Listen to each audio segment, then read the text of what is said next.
तो या हुसैन। आप बिल्कुल एकदम से ठंडे पड़ जाते हो, फिर से हमें छिप्पा मारना पड़ता है। लहक के बोलो या हुसैन। हजरत तवज्जो चाहता हूँ, अगर माए चल ये समझती मैं सिर्फ एक औरत हूँ, कसम खुदा की जब तक ये सिर्फ एक औरत थी दुनिया कोई इज्जत नहीं देती।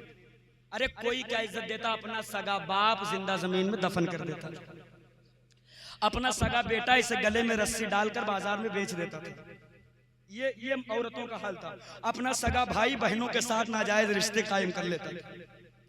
मगर जब जमीनों में दबती हुई दफन होती हुई माओं के हाथ बिकती हुई माओं ने, बेटियों ने, बहनों ने अपने आप को आजाद जिंदगी का तलब और गुहार लगाई है, तब रब्बे काबा ने अपने महबूब को रहमतुल लिल आलमीन बनाकर आमना की गोद में उतारा है।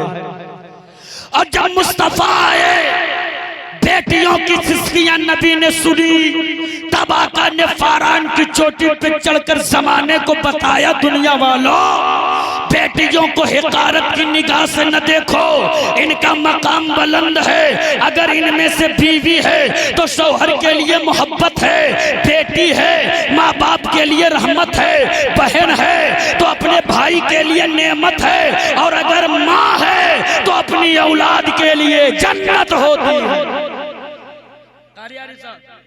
अल्लाह के रसूल फरमाते जन्नत अर्शे आज़म के ऊपर था, मैंने वहां से खींचा माओं के कदमों के नीचे रख दिया। पूरी जन्नत अम्मा के कदम के नीचे।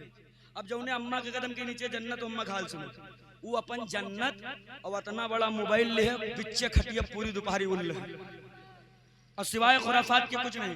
ये फलाने का गाना, ये ढकाने का गाना, ये खुराफात, ये वो खुराफात, ये खुराफात।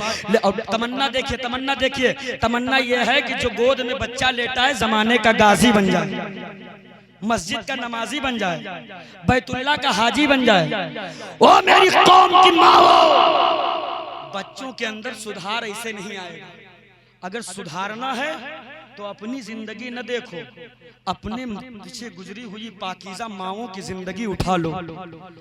देखो उनकी पाकीज़ा जिंदगी, जिनके किरदार में किसी दुनियादार का किरदार नहीं है, जिनके किरदार में खातून जन्नत का किरदार है, जिनके तरीके में हजरत ज़ैनब का तरीका है, जिनके जज्बात में सैयदा सकीना के जज्बात हैं, जिनकी पेशानियों में सजदों की तड़प है। हाँ हाँ, तो जब वो पाकीज़ा माए अपने पाक कोख से किसी पाक बेटे को पैदा करती तो वो बच्चा जमाने का नचनिया नहीं होता था, जमाने का गवैया नहीं होता था, शराब पीकर नालियों में नहीं लौटता था, बल्कि वो आने वाले बेटे कुरान की बरकत से उन्हीं बेटों में से कोई सलाहुद्दीन अय्यूबी होता था तो कोई सैयद सालार मसूद गाजी होता था।